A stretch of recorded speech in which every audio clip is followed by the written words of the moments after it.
असम के गवर्नर श्री लक्ष्मण प्रसाद आचार्य जी,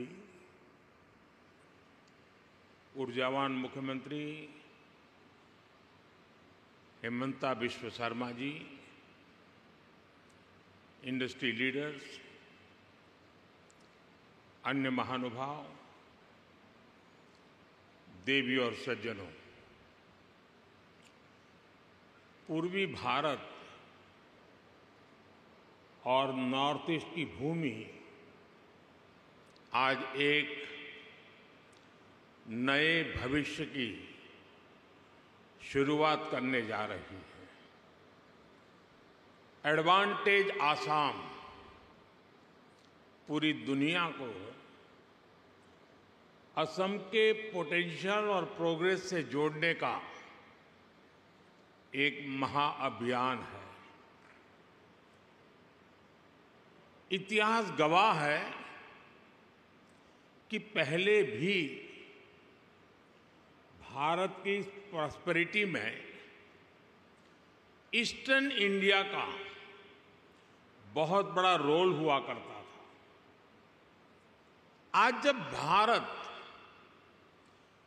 विकसित होने की तरफ बढ़ रहा है तो एक बार फिर ईस्टर्न इंडिया,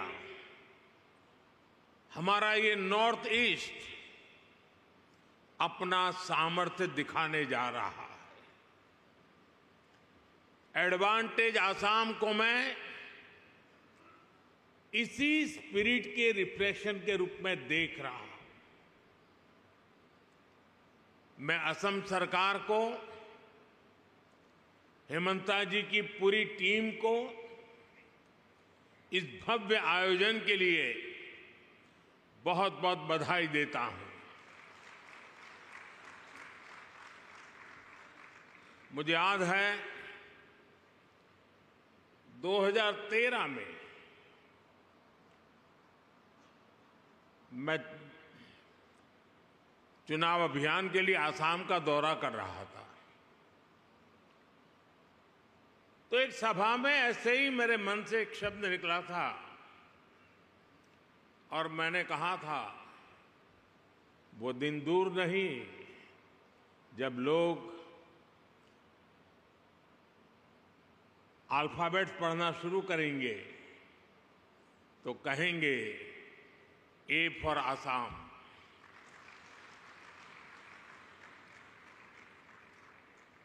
साथियों, आज हम सभी वैश्विक परिस्थितियों को बहुत बारीकी से देख रहे हैं, समझ रहे हैं। ये ग्लोबल अनसर्टेनिटी के बीच भी दुनिया के तमाम एक्सपर्ट्स उनके भीतर एक बात को लेकर सर्टेनिटी है, और वो सर्टेनिटी है भारत के तेज ग्रोथ को लेकर। भारत पर इस भरोसे का बहुत ठोस कारण है। आज का भारत आने वाले 25 साल की इस 21वीं शताब्दी के लॉन्ग टर्म विजन को ध्यान में रखते हुए एक के बाद एक कदम उठा रहा है, व्यापक स्तर पर काम कर रहा है। आज दुनिया का भरोसा भारत की युवा आबादी पर है, जो बहुत तेजी से स्किल्ड हो रही है, इनोवेट कर रही है। आज दुनिया का भरोसा भारत के उस नियो मिडिल क्लास पर है जो गरीबी से निकलकर नई एस्पिरेशन के साथ आगे बढ़ रहा है। आज दुनिया का भरोसा भारत की उस 140 करोड़ जनता पर है जो पॉलिटिकल स्टेबिलिटी और पॉलिसी कंटिन्यूटी को सपोर्ट कर रही है। आज दुनिया का भरोसा भारत की उस गवर्नेंस पर है जो लगातार रिफॉर्म कर रही है। आज भारत अपनी लोकल सप्लाई चेन को मजबूत कर रहा है। आज भारत दुनिया के अलग अलग रीजन्स के साथ फ्री ट्रेड एग्रीमेंट्स कर रहा है। ईस्ट एशिया के साथ हमारी कनेक्टिविटी लगातार सशक्त हो रही है और नया बन रहा India middle east Europe economic corridor भी अनेक नई संभावनाएं लेकर आ रहा है।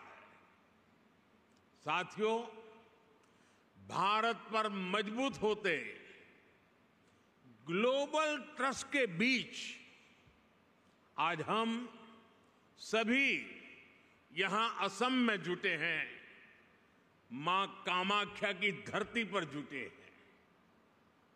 भारत की ग्रोथ में असम का कंट्रीब्यूशन लगातार बढ़ता जा रहा है। 2018 में एडवांटेज असम समिट का पहला एडिशन आयोजित हुआ था। तब असम की इकोनॉमी 3.25 लाख करोड़ रुपए की थी। आज असम करीब 6 लाख करोड़ रुपए की इकोनॉमी वाला राज्य बन गया है। यानी भाजपा सरकार में सिर्फ 6 सालों में असम की इकोनॉमी की वैल्यू डबल हो गई है। ये डबल इंजन की सरकार का डबल इफेक्ट है। असम में हुए ढेर सारे इन्वेस्टमेंट ने, आप सभी ने असम को अनलिमिटेड पॉसिबिलिटीज का राज्य बना दिया है। असम सरकार यहां एजुकेशन, स्किल, अन्य कई प्रकार के डेवलपमेंट और साथ साथ बेहतर इन्वेस्टमेंट एनवायरनमेंट पर फोकस कर रही है। बीते सालों में भाजपा सरकार ने यहां कनेक्टिविटी से जुड़े इंफ्रास्ट्रक्चर पर बहुत काम किया है। मैं आपको एक उदाहरण देता हूं। साल 2014 से पहले ब्रह्मपुत्र नदी पर बस 3 पुल थे। यानी 70 सालों में सिर्फ 3 ब्रिज। लेकिन बीते 10 सालों में हमने 4 नए ब्रिज बनाए हैं। हमने इनमें से एक ब्रिज का नाम भारत रत्न भूपेन हजारिका जी के नाम पर रखा है। असम को 2009 से 2014 के बीच रेल बजट में औसतन 2100 करोड़ रुपए मिले थे। हमारी सरकार ने असम के रेलवे बजट को 4 गुना से ज्यादा बढ़ाकर 10,000 करोड़ रुपए तक पहुंचा दिया। असम के 60 से ज्यादा रेलवे स्टेशन को भी मॉडर्नाइज किया जा रहा है। आज गुवाहाटी से न्यू जलपाईगुड़ी के बीच नॉर्थ ईस्ट की पहली सेमी हाई स्पीड ट्रेन चल रही है। साथियों, असम की एयर कनेक्टिविटी का तेज गति से विस्तार हो रहा है। 2014 तक यहां सिर्फ 7 रूट्स पर फ्लाइट्स ऑपरेट होती थी। अब करीब करीब 30 रूट्स पर फ्लाइट्स चलने लगी है। इससे लोकल इकोनॉमी को भी बहुत बड़ा बूस्ट मिला है, यहां के युवाओं को रोजगार मिला है। साथियों, ये परिवर्तन सिर्फ इंफ्रास्ट्रक्चर तक सीमित नहीं है। लॉ एंड ऑर्डर में अभूतपूर्व सुधार हुआ है। बीते दशक में अनेक पीस एकॉर्ड्स किए गए हैं।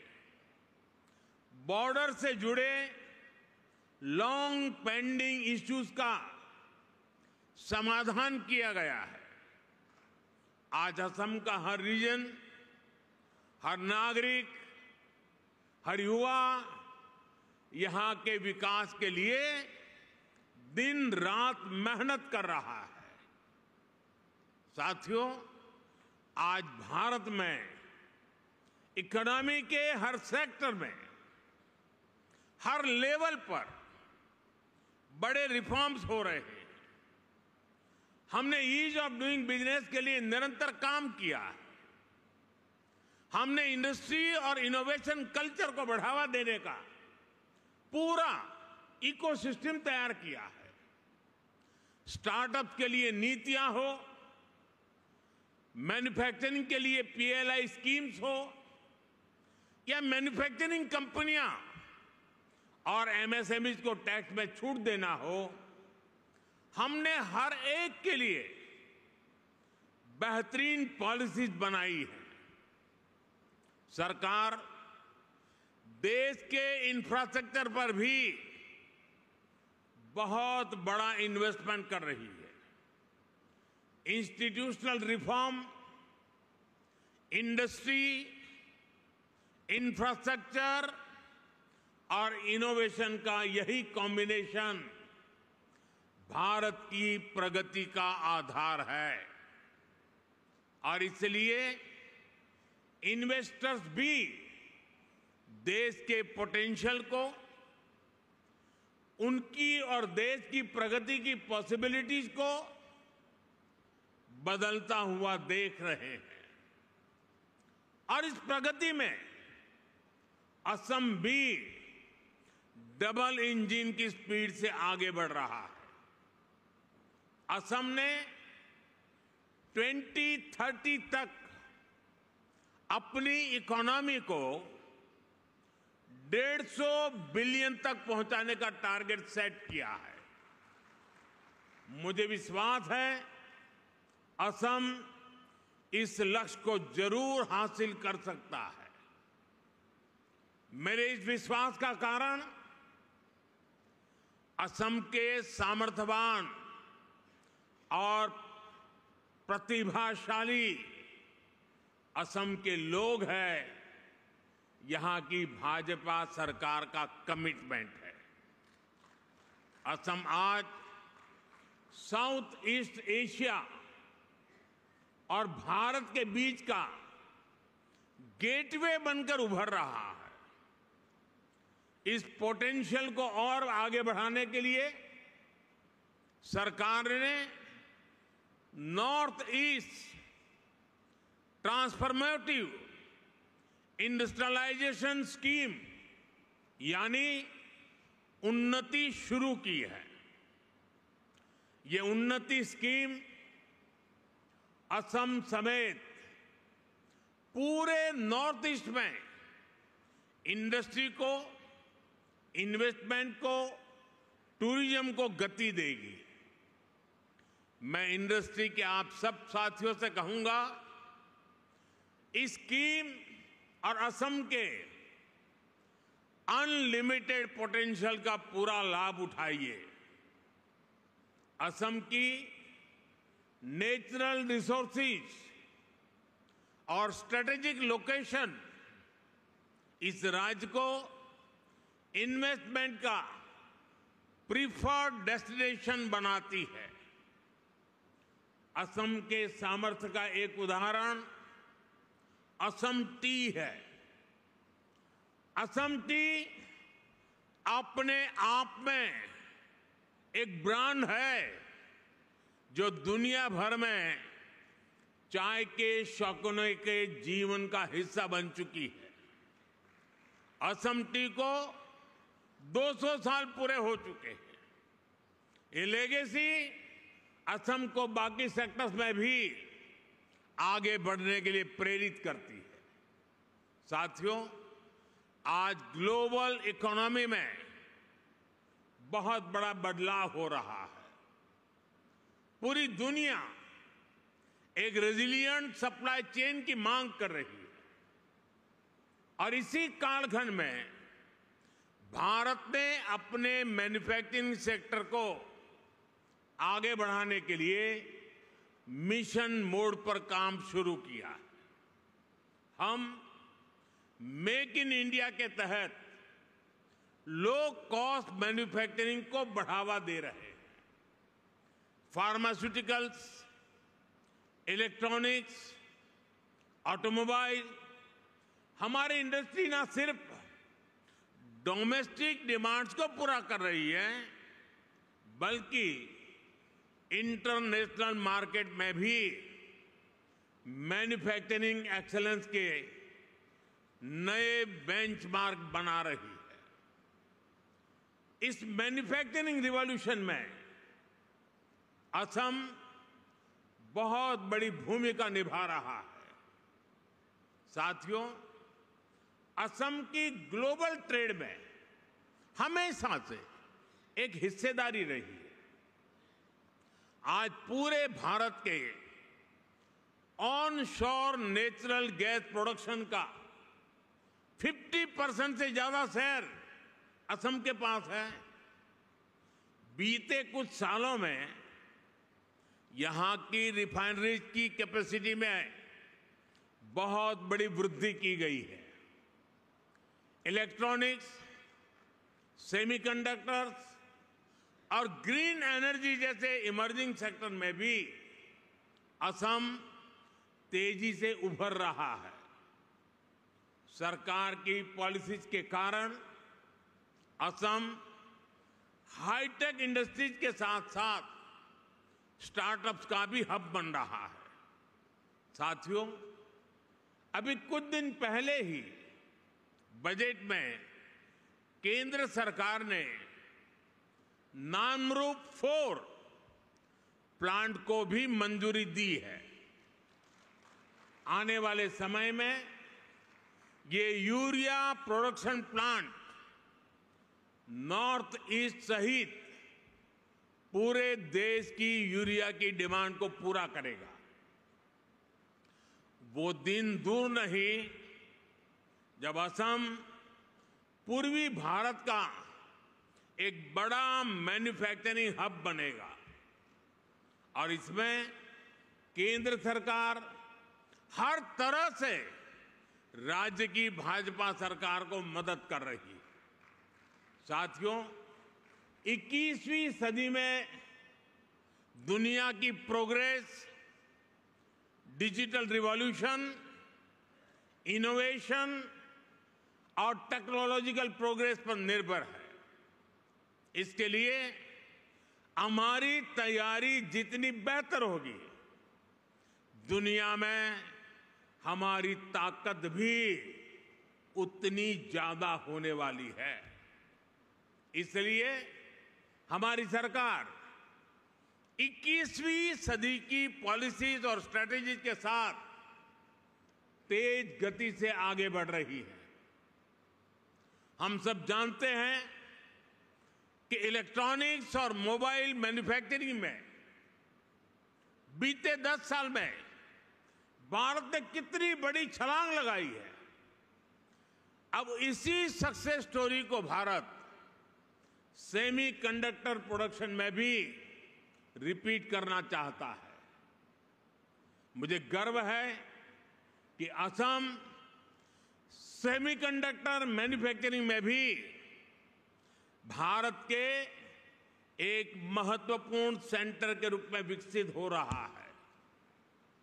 कुछ महीने पहले असम के जागीरोड में Tata semiconductor assembly and test facility की शुरुआत हुई है। ये प्लांट आने वाले समय में पूरे नॉर्थ ईस्ट में टेक्नोलॉजिकल ग्रोथ को प्रमोट करने वाला है। साथियों, सेमीकंडक्टर सेक्टर में इनोवेशन के लिए हमने आईआईटी के साथ भी कोलैबोरेट किया है। इसके लिए देश में एक सेमीकंडक्टर रिसर्च सेंटर पर भी काम किया जा रहा है। इस दशक के अंत तक इलेक्ट्रॉनिक सेक्टर की वैल्यू $500 बिलियन तक पहुंचने वाली है। हमारी जो स्पीड और स्केल है उससे तय है कि भारत सेमीकंडक्टर प्रोडक्शन की एक बड़ी ताकत बनकर के उभरेगा। इससे लाखों लोगों को रोजगार मिलेगा और असम की इकोनॉमी को भी फायदा होगा। साथियों, बीते 10 सालों में भारत ने अपनी एनवायरमेंटल रिस्पॉन्सिबिलिटीज को समझते हुए भी नीतिगत निर्णय किए हैं। दुनिया हमारे रिन्यूएबल एनर्जी मिशन को एक मॉडल प्रैक्टिस मानकर इसे फॉलो कर रही है। देश ने बीते 10 वर्षों में सोलर, विंड और सस्टेनेबल एनर्जी रिसोर्स पर बहुत बड़ा इन्वेस्टमेंट किया है। इससे न सिर्फ हमारी इकोलॉजिकल कमिटमेंट पूरे हुए हैं, बल्कि देश की रिन्यूएबल एनर्जी प्रोडक्शन कैपेसिटी में भी कई गुना विस्तार कर पाया है। हमने 2030 तक देश की एनर्जी कैपेसिटी में 500 गीगावाट रिन्यूएबल एनर्जी कैपेसिटी में के एडिशन का लक्ष्य बनाया है। 2030 तक देश का annual green hydrogen production 5 million metric tonne हो, सरकार इसके लिए मिशन बनाकर काम कर रही है। देश में गैस इंफ्रास्ट्रक्चर बढ़ने के कारण डिमांड भी तेजी से बढ़ी है।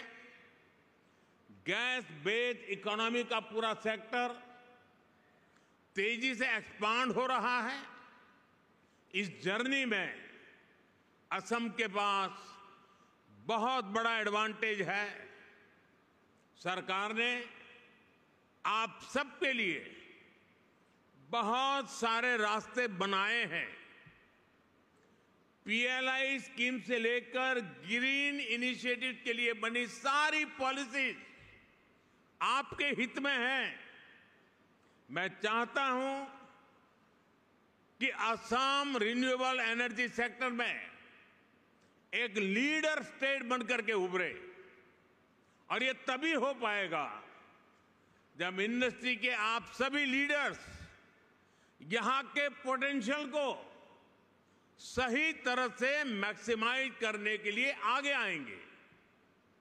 साथियों, 2047 तक भारत को विकसित भारत बनाने में पूर्वी भारत की भूमिका बहुत बड़ी होने वाली है।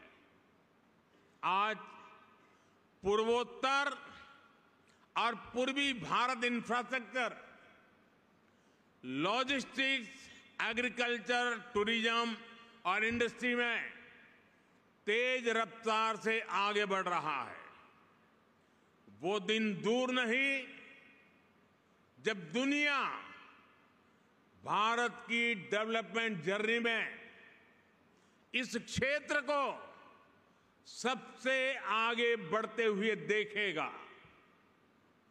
मुझे विश्वास है आप इस यात्रा में असम के साथी बनेंगे, साझीदार बनेंगे। आइए एक साथ मिलकर हम असम को एक ऐसा राज्य बनाएं जो पूरे ग्लोबल साउथ में भारत की कैपेबिलिटीज को नई ऊंचाइयों तक पहुंचाए।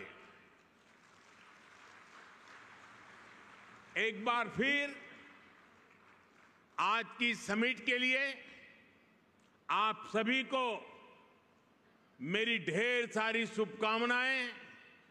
और जब मैं कह रहा हूं तो मैं आपको विश्वास दे रहा हूं, मैं आपके साथ हूं। विकसित भारत की जर्नी में आपके योगदान का पूरा समर्थक हूं। बहुत बहुत धन्यवाद।